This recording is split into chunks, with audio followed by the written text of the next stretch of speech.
All right, let's take one last question in the back here.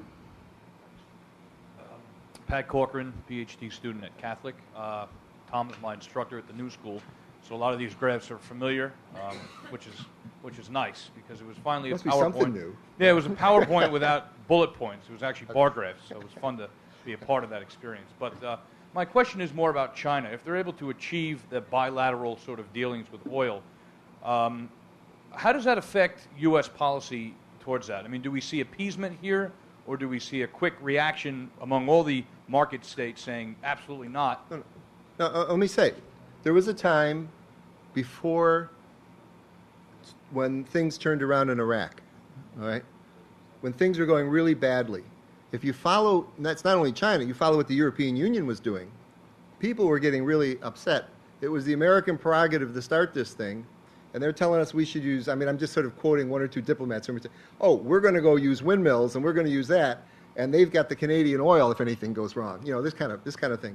But the idea, there was a green and white paper from the EU on energy. The earlier ones around 2000 were energy security and so forth. This has to do with alternative energy. But this time it was, the Americans have the prerogative to do these things in the Middle East, and we set back because we're a bunch of little countries separate. We need one foreign minister who speaks for all of us if we're going to participate in that level.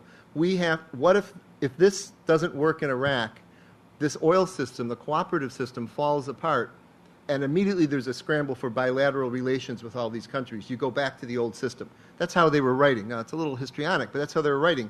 And their proposal was our diplomats should start making contacts and make bilateral deals, develop national champions just in case the American project doesn't work and it collapses, right?